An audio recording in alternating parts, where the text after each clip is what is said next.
क्योंकि मामा अर्थ की parent company है, अब ये नए बिजनेस में एंट्री कर रही है और इसके लिए कंपनी ने रेजिनाल्ड मेन की पेरेंट बीटीएम वेंचर्स का अधिग्रहण किया है।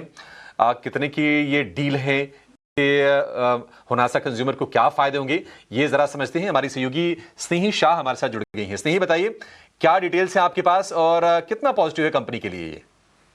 जी बिल्कुल, होनासा कंज्यूमर ने एक एक्विजिशन किया है जिसके दम पर अब वो पुरुषों के पर्सनल केयर स्पेस में, मेंस पर्सनल केयर स्पेस में अब वो फोरे कर चुके हैं। उन्होंने बीटीएम वेंचर्स प्राइवेट लिमिटेड को अक्वायर किया है जो कि रेजिनल मेन करके एक ब्रांड का पेरेंट है।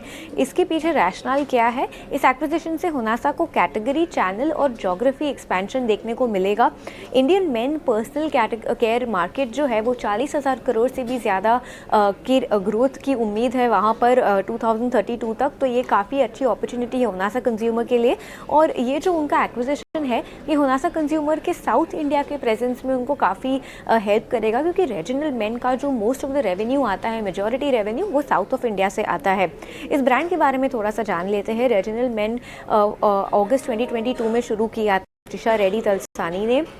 ये ब्रांड मर्दों के लिए sunscreen, serum, hair serum, moisturiser, face wash, cleanser आदि बनाते हैं और मेजॉरिटी रेवेन्यू उनका, जैसे कि हमने आपको बताया, साउथ इंडिया से आता है।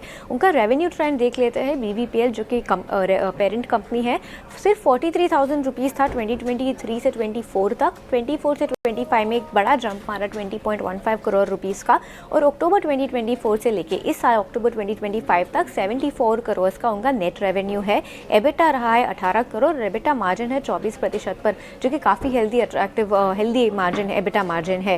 टर्म्स ऑफ द ट्रांजैक्शन जान लेते हैं। होनासा एक 95% स्टेक पहले सेकेंडरी परचेज के द्वारा अक्वायर करेगा और इसका एंटरप्राइज वैल्यू रहेगा 195 करोड़ रुपीज़। अगले 12 महीने में जो बैलेंस 5% स्टेक है वो भी अक्वायर हो जाएगा एक प्री अग्रीड वैल्यूएशन पर। अब इस डील की वैल्यूएशन को देख ले तो on an annualised April to August revenue run rate basis पर देखें तो इम्प्लाइड रेवेन्यू डील आता है 2.6 टाइम्स का और इम्प्लाइड ईवी एबिटा आता है 10.9 टाइम्स का। तो हेल्दी एक्विजिशन है होनासा के लिए।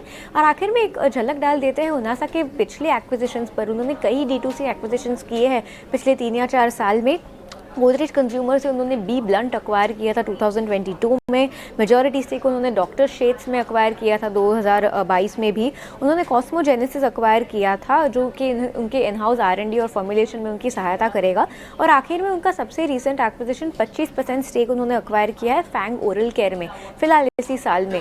तो ये एक और नया एक्विजिशन है होनासा के लिए। अब ओरल केयर में उनका एक रिसेंट एक्विजिशन हुआ था और अब मेंस पर्सनल केयर में ये फोरे करने जा रहे हैं इस एक्विजिशन के साथ।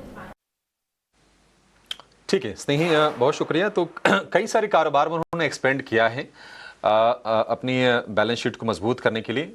वेलनेस वाला सेगमेंट है या फिर मेंस ग्रूमिंग का है, अभी उन्होंने जो कंपनी एक्वायर किया है। लेकिन शेयर है 264 रुपए और आईपीओ भाव के तो भी बहुत नीचे है। 350 रुपए के आसपास इसके आईपीओ के प्राइस थे।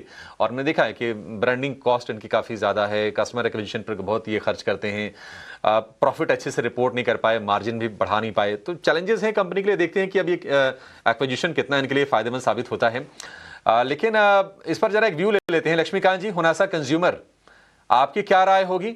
शेयर वीक ही रहा है, मतलब साल भर में देखेंगे 3-4% के रिटर्न है, करना क्या चाहिए इसमें? जी, यहाँ पर हमें अभी कुछ दिनों पहले 200 डीएमए के नीचे ब्रेकडाउन देखने को मिले थे। और ये जो ब्रेकडाउन आया था वो आया था 260, 266, 270 के आसपास। और अभी भी अपने ये सभी की मूविंग एवरेज के नीचे ही सस्टेन कर रहा है। तो इसका मतलब यही है कि अब स्टॉक्स के प्राइजेस अभी भी नेगेटिव टेरिटरी में ही ट्रेड कर रहे हैं। हालांकि आज के सत्र में एक शॉर्ट टर्म पुलबैक मूव आता हुआ दिखाई दे रहा है। बट हमें लगता है कि जब तक ये 273, 275 के लेवल के ऊपर सस्टेन नहीं रहता है तब तक इसमें रेंज बाउंड मूव बने रहेंगे। हालांकि एक सपोर्ट अभी फिलहाल 245, 248 की रेंज में आता हुआ दिखाई दे रहा है। तो एक ये ब्रॉड रेंज है, तो जब तक इस ब्रॉड रेंज के बाहर नहीं निकलता है तो हमें नहीं लगता है कि यहाँ पर कोई डिसाइसिव मूव देखने को मिल सकता है। तो हमारी ओर से तो अभी फिलहाल इसको अवॉइड करने की सलाह रहेगी।